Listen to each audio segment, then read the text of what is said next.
Hello, I'm Carol Ann Ford, and you're listening to Travelling the Vortex. Traveling the Vortex.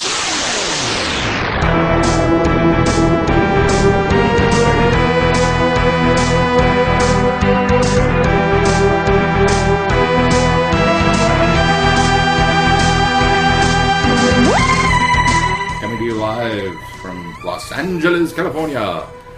This is a joint production of Traveling the Vortex and the Five-ish Fangirls. And we are at Galley 1.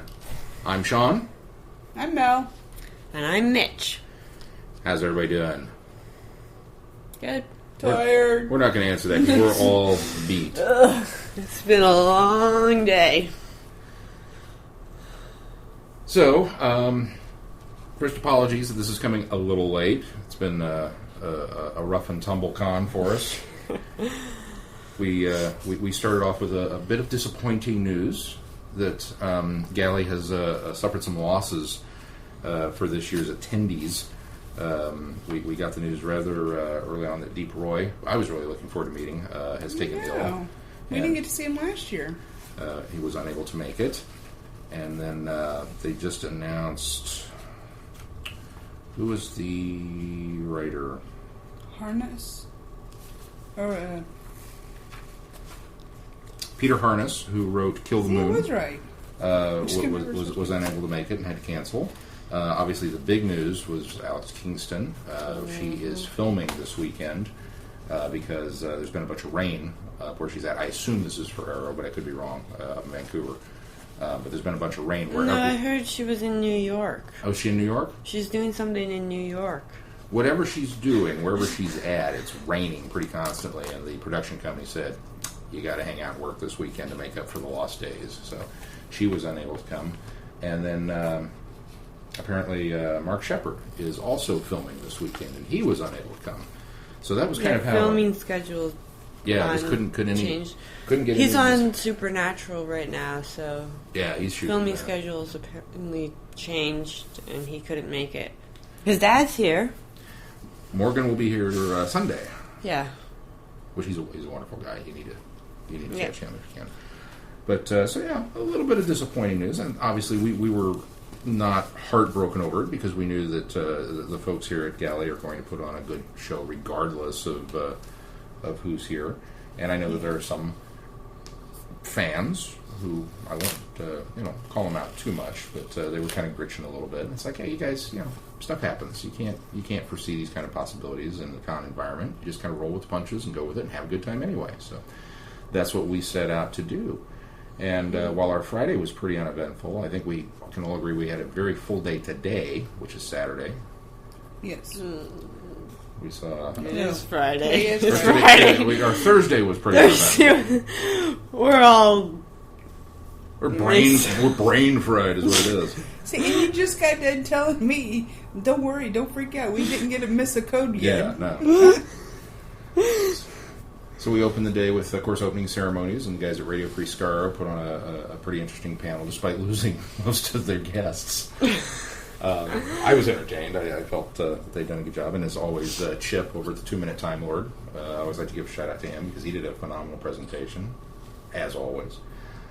And then we saw the Classic Companions panel with Frasier and Wendy Padbury. The beginning, the early years. Yes, that's the one. Yeah, you're right. It wasn't that's the Classic Companions. It was the early years panel. Pardon me. But Frasier Hines and Wendy Padbury and Caroline Ford and Derek Sherwin. Derek Sherwin, thank you. I couldn't remember his name. Yeah. Who was a script editor for many of the Troughton era stories and leading up into Pertwee. Pertwee, thank you. But that was a pretty good one, and Mel and I managed to knock out almost all of our autographs today, which was a good feather in the cap. Mitch, I think, bought everything in the dealership. Again, the Big Finish table. She just... I did. I bought 2 whole seasons of the Gallifrey audios. Just cannot stay away from the galley.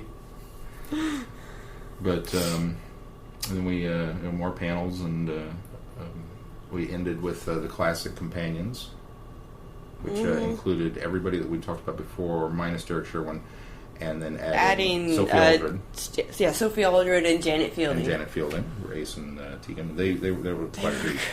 A lot of interesting stuff in that panel. Well, what I want to just mention something from the early years panel, which was when Wendy Padbury talked about discovering Matt Smith.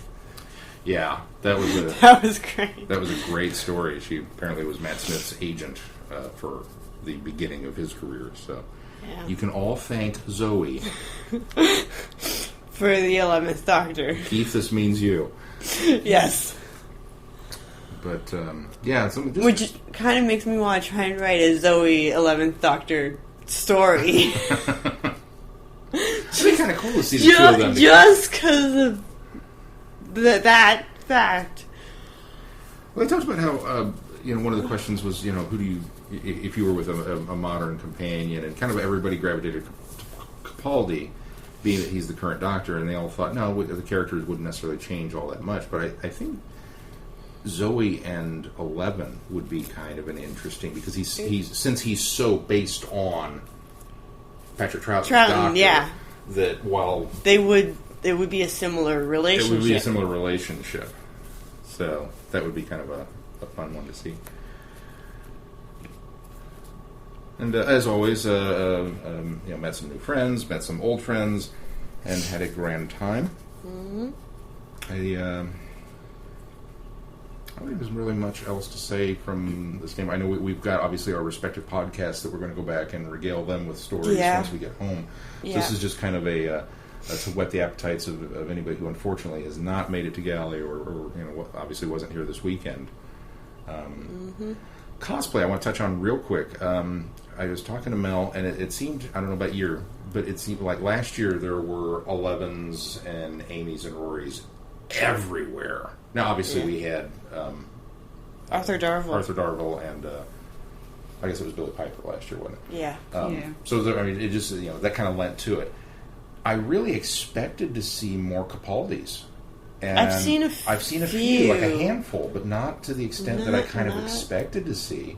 No. I've not seen nearly as many Smiths this year. I think, though, that there's a lot of newbies. I don't really like to call them that. That's true. The the guest mix is a little different There's this year. A lot of new people this year. We've talked to a lot of new people who had no idea that cosplaying, or anything like that. So I think that attributes to not seeing the cosplay that we have in past years to the influx of new people that are here. That very easily could be it, because I think that's one of the things with Galley, with the 3,200 membership cap, that it is really kind of a crapshoot as to whether or not you get in and get your tickets. And I think this year there were a lot of new people that got in, which is great. It's great for the con, to kind of give some other people that experience and the chance to come. Yeah. And I'm sure there's probably some people that normally have tickets that are sitting at home kind of bemoaning the fact that they're not there this year. Mm-hmm. But, and even Mel and I have talked about it, that we may not come back next year, even as much as we love it. Yeah. Just because maybe we want to go in and try and experience something else like Chicago TARDIS. Financially, it makes more sense for us to not do both. But also to give somebody else a chance. Yeah. And let them have that. I would love to send Keith in my stead and say, dude, come to Galley and do that. So... Yeah, but I think you're right. I think maybe that lends to it. I did see that there's been a ton of gender bent. I've seen a lot of femme everythings. Torch was really well represented this year, but again, we've got most of the cast of Torchwood in attendance. I think I did get in on the end of Bern Gorman just before the Classic Companions, and that was really interesting. The Torchwood people, I haven't seen any Apparently of this stuff yet, there's a story going around that he tried to steal a bathtub while they were filming Countryside, but it's not true. Okay, now I'm curious. How does one attempt to steal a bathtub? Since Table's not busy, I'm going to have to go and ask him. We have to go ask him. What's up with the bathtub? But, that's... Of course, again, Saturday is usually the big day for the cosplay, so I imagine we'll certainly see some more of that. Yeah. And the ribbons. I might have to go put mine on because I didn't cosplay today. I might on Saturday. And of course the ribbons, ribbons. The girls here in a very friendly contest over who's going to. I got another one. I have a goal. I got another one at the cocktail party. So I actually got that's cheating. Duplicate of that one because I gave 2 to someone and they gave me 2 of theirs. But it was like 2 of the same one, so yeah. So we're not going to spoil the numbers right now. But I think the count. I'm trailing behind pretty significantly, but well, you were trailing since LobbyCon. Yeah, that's true. I trail every year.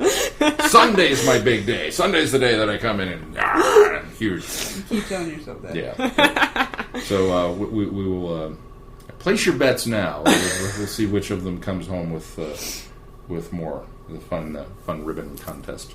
Yeah. But you can certainly tell the newbies this year, not only from the ribbon standpoint, but kind of that hanging out on the peripheral, not really sure if they want to get involved with whatever's going on, and you just kind of walk down and go, dude, go get in there. Yeah. And we should mention that. Completely slipped past Mel and myself that this was Mitch's first LobbyCon this year. That she attended Thursday night. Yep, We kind of screwed that up and just assumed that this was, la la la, here we are again. And then she happened to make the comment to somebody else, and it dawned on me that you got in so late last time that I didn't go to LobbyCon last year. So tell us a little bit about what your reaction to that insanity. It was fun. I got a lot of ribbons because last year I got 50-something the whole weekend, and this year I got almost 100 just at LobbyCon. Just at LobbyCon. Just at LobbyCon. So yeah, and I was giving them out as well, so that probably helped. Yeah, it's always easier to trade for them than to just expect. Than just ask. Yeah. But a lot of people are just here to go. Yeah. So, as always, if you are here, keep an eye out for us. We like to think of ourselves as fairly approachable. We're going to have a pretty full day tomorrow. Looking forward to some of the things. I know we've got obviously the Timey Wimey Puppet Show. Mike Horner's going to be here. We're looking forward to the Doctor Who Legacy panel, and then of course the main attraction, John Barrowman, is going to be here tomorrow, and. We will have him on the show for you. Not really, I can't back that up. We will try. If we had to kidnap him and tie him up in ribbons, we'll see what we can do to get him on the show. But I think we are going to call it a night. Unless anybody else has anything they really want to throw out there. No. No. You guys are zombified. Yeah. All right, well... I don't want to give too much spoilers. I want to save it for later. Yeah, that's true, too. All right, well then... Spoilers, baby. Spoilers. Yeah. Wrapping it up then from our technically now second night at Galley, Friday night, first day of the con, for both Traveling the Vortex and the 5-ish Fangirls. I'm Sean. I'm Mel. I'm Mitch. And we will talk to you all later. Have a good night, everybody.